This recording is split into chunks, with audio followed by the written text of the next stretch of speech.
Oke teman-teman, sesuai dengan pembelajaran pada pagi hari ini, kita akan melanjutkan untuk membahas materi pada pertemuan pada pagi hari ini. Nah, oke teman-teman, jadi sebelum itu Ibu tuliskan dulu hari dan juga tanggalnya. Tanggal 26 November 2025. Nah, oke teman-teman, di sini Ibu memiliki judul. Judulnya berupa garam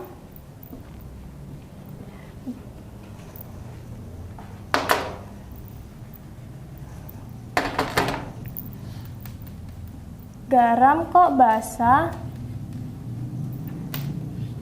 CH3COO- versus H2O.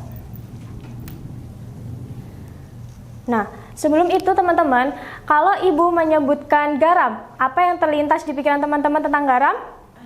Asin, betul. Apalagi? pH-nya netral. Ada lagi?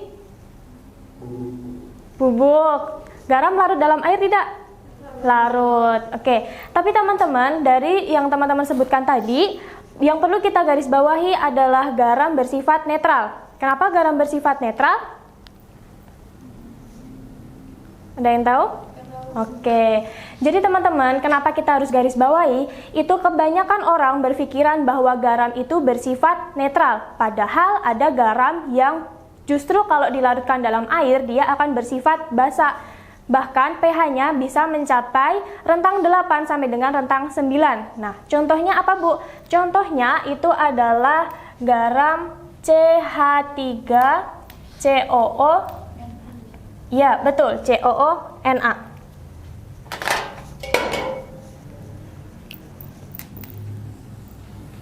Ini contoh garamnya, teman-teman. Nah, kenapa hal tersebut bisa terjadi? Hal tersebut bisa terjadi karena ada namanya fenomena apa? Hidrolisis?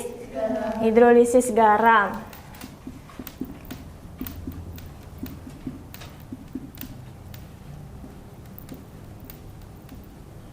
Nah, hidrolisis garam. Nah, teman-teman, kita pagi ini akan mempelajari materi tentang hidrolisis garam. Tapi sebelum kita mempelajari tentang materi tersebut, kita harus tahu tujuan pembelajarannya itu untuk apa. Jadi, tujuan kita mempelajari tentang materi hidrolisis garam, yang pertama, Ibu harap teman-teman semua dapat mengetahui pengertian dari apa itu hidrolisis garam. Kedua, teman-teman dapat mendefinisikan garam yang termasuk ke dalam asam lemah dan juga basa kuat. Dan yang ketiga, teman-teman dapat menghitung pH dari larutan garam. Nah, oke, jadi di sini Bu sudah menuliskan hidrolisis garam. Hidrolisis garam itu berasal dari dua kata, khususnya kata dari hidrolisis sendiri. Hidrolisis, hidro, artinya apa teman-teman? Hidro, air. Lisis, penguraian, betul.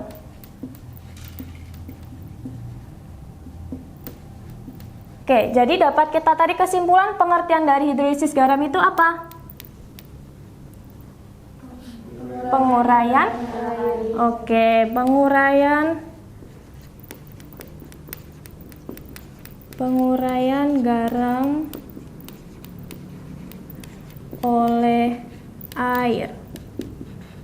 Nah, pada materi hidrolisis garam ini, fokus kita yang pertama itu adalah kita fokus pada asam lemah dan juga basa kuat. Oke, Ibu ingin tahu dulu contoh dari asam lemah.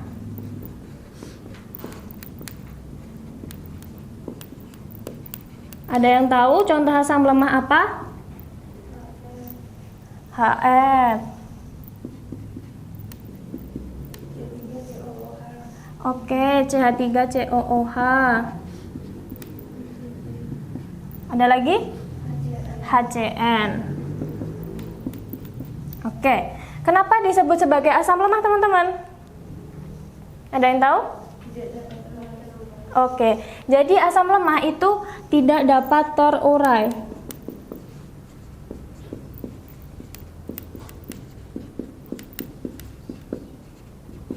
Kenapa tidak dapat terurai? Karena konjugatnya dia itu bersifat kuat sehingga dia nantinya akan menarik H+ dari air. Oke, asam lemah sudah, berarti selanjutnya contoh dari basa kuat.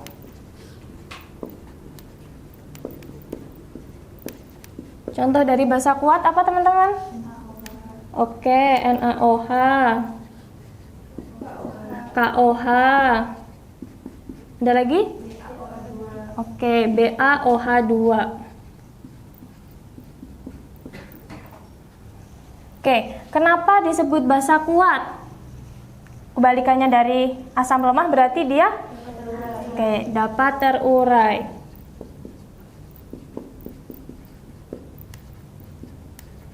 Oke, jadi dia termasuk ke dalam basa kuat karena dia dapat terurai. Nah, selanjutnya teman-teman, Ibu akan memberikan contoh reaksi dari asam lemah basa kuat. Contoh reaksinya kita ambil dari yang sudah teman-teman sebutkan tadi.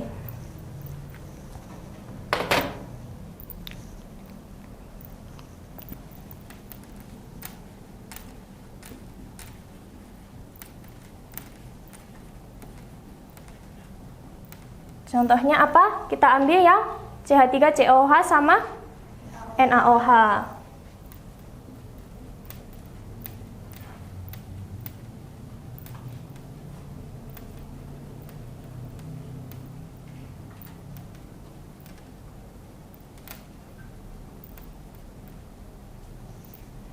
Oke, berarti nantinya dia akan menghasilkan apa teman-teman? Akan menghasilkan CH3COO Na ditambah dengan H2O, betul. Oke, dari reaksi ini teman-teman, coba dilihat. Ini reaktan, ini produk. Nah, produknya mana yang menghasilkan garam, yang mana? Iya, betul. Garamnya adalah CH3COONa. Nah, CH3COONa nantinya kalau kita uraikan berarti menjadi apa? Menjadi CH3COO- ditambah dengan Na+. Nah, kita lihat teman-teman, kalau sudah kita uraikan, mana yang terhidrolisis, mana yang tidak terhidrolisis. Yang terhidrolisis yang mana? Yang CH3COO- atau Na+?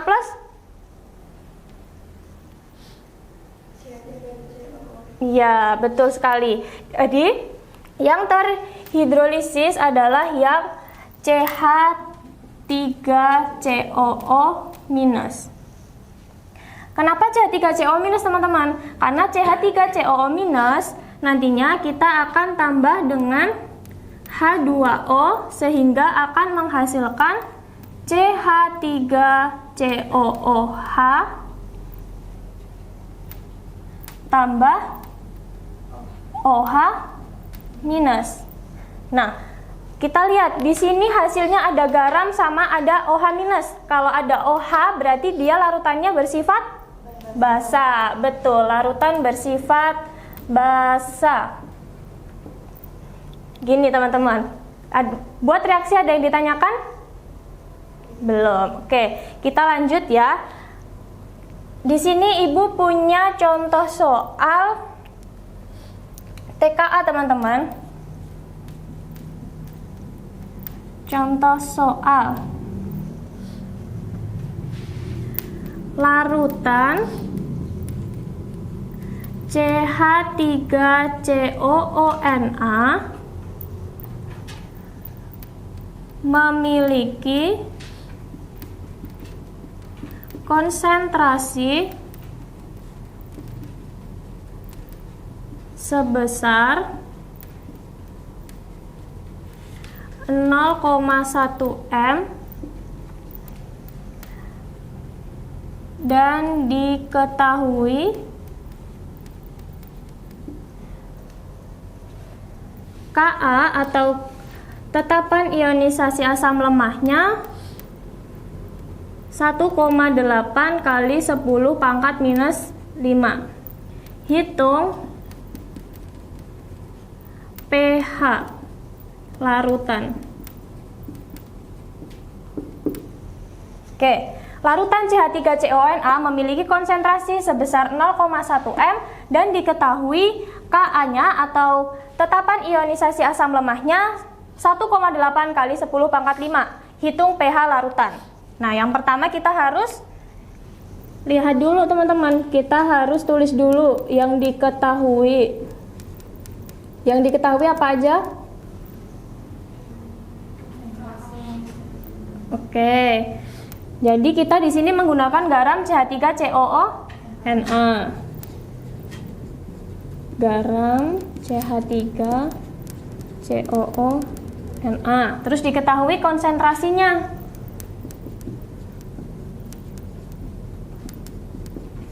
Konsentrasinya berapa? 0,1 m. Kemudian diketahui apa lagi? Ka. Ka sebesar 1,8 kali 10 pangkat minus 5. Nah, diketahui sudah, berarti lanjut ditanya. Yang ditanyakan apa? pH. Oke, jawab. Nah, oke teman-teman, jadi untuk menjawab ini kita memerlukan beberapa rumus. Nah, ternyata teman-teman, di sini ada rumus yang harus kita ketahui. Jadi, rumus yang harus kita ketahui yang pertama itu ada rumus KB. KB sama dengan KW per KA, atau KB itu apa? KB itu adalah tetapan ionisasi basa lemah sama dengan KW itu adalah tetapan dari kesetimbangan air, dan Ka itu adalah tetapan ionisasi asam lemah. Terus selanjutnya kita harus ketahui PKB. PKB rumusnya apa teman-teman? Ada yang tahu? PKB? Rumus dari PKB? Iya, log KB. Nah, selanjutnya kita ketahui POH. POH berarti dia rumusnya 1/2 dikali dengan PKB minus log C. Betul. Dan yang selanjutnya terakhir adalah pH. pH adalah 14 dikurangi sama POH. Oke. Nah, ini adalah rumus-rumus yang harus kita ketahui teman-teman. Oke, dari rumus ini berarti kita bisa menjawab latihan soal ini. Berarti yang pertama kita mencari apa dulu? KB, betul. KB sama dengan KW per KA. KW-nya berapa? KW itu adalah tetapan ya teman-teman. Jadi tetapannya itu sebesar 1 kali 10 pangkat minus 14. 1 kali 10 pangkat minus 14 dibagi Ka-nya berapa tadi? 1,8 kali 10 pangkat minus 5. Oke, 1 kali 10 pangkat minus 14 sama aja sama 10 pangkat minus 14. Oke, 1,8 kali 10 pangkat minus 5. Oke, berapa teman-teman? Boleh dibantu jawab? 5,56. Oke. 5,56 kali 10 pangkat minus 10. Selanjutnya KB-nya sudah, berarti kita lanjut mencari PKB. PKB rumusnya adalah min log KB. Min log KB-nya berapa tadi diketahui? 5,56 kali 10 pangkat minus 10.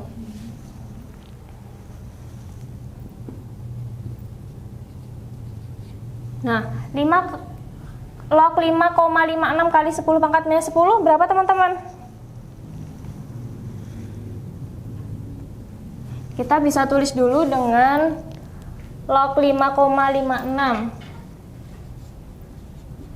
Log 5,56 berapa? 0,745. Kemudian 10 pangkat minus 10 sama aja berarti minus 10. Oke, tinggal kita masukin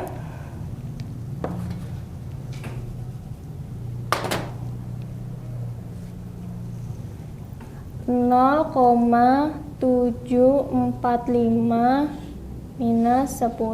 Berarti hasilnya berapa teman-teman? 9,255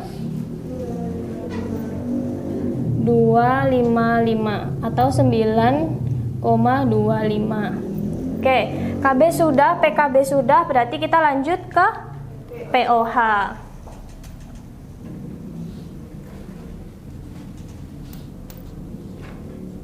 POH tadi rumusnya adalah setengah kali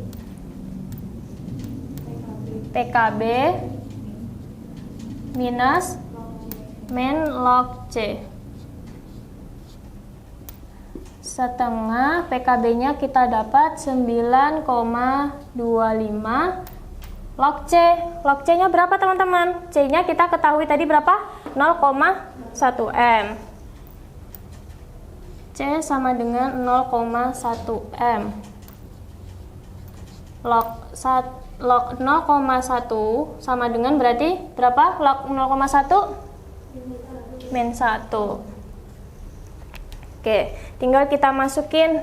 Berarti kita kurung dulu minus 1. Setengah berarti minus, temu minus berarti di sini plus. Berarti 10,25. Setengah dari 10,25 berapa? Oke, 5,13. Oke, POH sudah. Yang terakhir kita adalah menentukan PH. PH tadi 14 minus POH, kurang POH.